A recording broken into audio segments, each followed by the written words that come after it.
Welcome back. Joining us now is Tina Korbe Dzurisin, a research associate at the Oklahoma Council of Public Affairs. Tina, thank you so much for being here. Thanks for having me. So you just heard we had Barry Tremmel on, and then of course Jan Perry talked from the YWCA about how prevalent this violence is for women and children in Oklahoma. Kind of the broad question first, what's the solution? What can folks be looking toward? Just right off the bat, domestic violence is a social problem that obviously is very much in the news cycle right now, but it's not the only social problem that we sometimes make the priority at any given time. Sometimes we'll be talking about childhood obesity or juvenile delinquency, all these different social problems, and they all really do have something in common, and that something is that really upstream, like Jan talked about, is family fragmentation.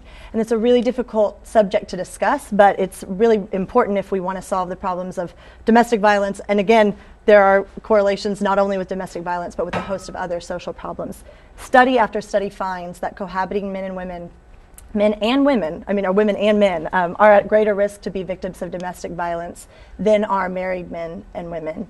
In fact, some studies show up to 2.5 times more likely to be victims of domestic violence. So really, any sane prevention strategy would have to incorporate measures to promote marriage and to discourage cohabitation. So, okay, so that was going to be my question. I mean, we can see some correlations, but what is it behind that? What do you think it is that makes it where marriage versus cohabitation with the families living together for the family structure, what makes it so different? Is it the commitment? That would be my wager. Most of the studies that I was looking at to prepare for this don't actually go into motivation as much as they just look at the plain facts and say, when you look at married men and women versus cohabiting men and women, and note that cohabiting men and women don't necessarily refer to just the never married. That also includes people who are divorced and remarried. So then you have at play issues where a mother with her children will be living with a man who's not the father of her children. So then who knows what kinds of emotions that creates that can escalate very quickly and easily into something that you don't want to see happen.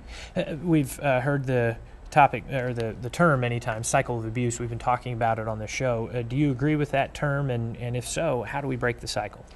Absolutely, I agree with the idea of these problems being cyclical. And again, if what I'm thinking is the core problem, if I'm accurate in that thesis that it's really family fragmentation, statistics there also show that very much is cyclical, that if you come from a family that's suffered really the devastating consequences of divorce or a lack of commitment, those kinds of things, those negative consequences accrue not just to a child, but then even to grandchildren, and then are more likely to repeat themselves. Barry Tremmel actually talked about this on his piece that we've linked to in response to some of the emails that, well, if we look at Adrian Peterson's life and his childhood and how he didn't have a relationship with his father, because I believe he was incarcerated for most of it, and then Ray Rice had a similar situation, and so you start to really look into, and so I want to ask you the same question that I asked Barry early on.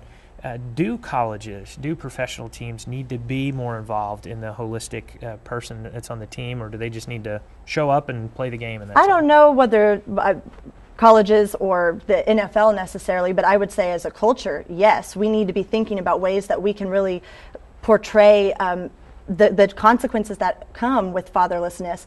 Unfortunately, a lot of times you'll see in our culture, they'll have TV shows that will portray some of these habits as though they have no negative consequences when they actually do. So, I mean, that's something we could look at.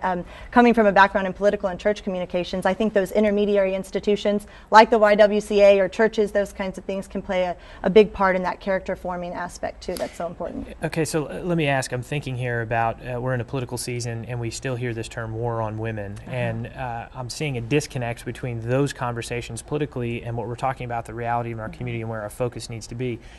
Am I making a good connection there? Absolutely. I mean, to me, I think marriage and having a marriage is one of the most empowering things you can do as a woman, to commit to somebody else, and as a man, vice versa. So to me, the real war on women is trying to denigrate these institutions that offer such wonderful protection for women. And there was a great quote from two family scholars where they just said, why are so many people skeptical of the benefits of a social institution that shields women and men from violence and offers all of these other wonderful benefits as well? I mean, when we're talking about wonderful benefits, married men and women are more likely to be healthier, wealthier by the time they're retiring. I mean, just all kinds of things like that that we need to be talking about that we don't.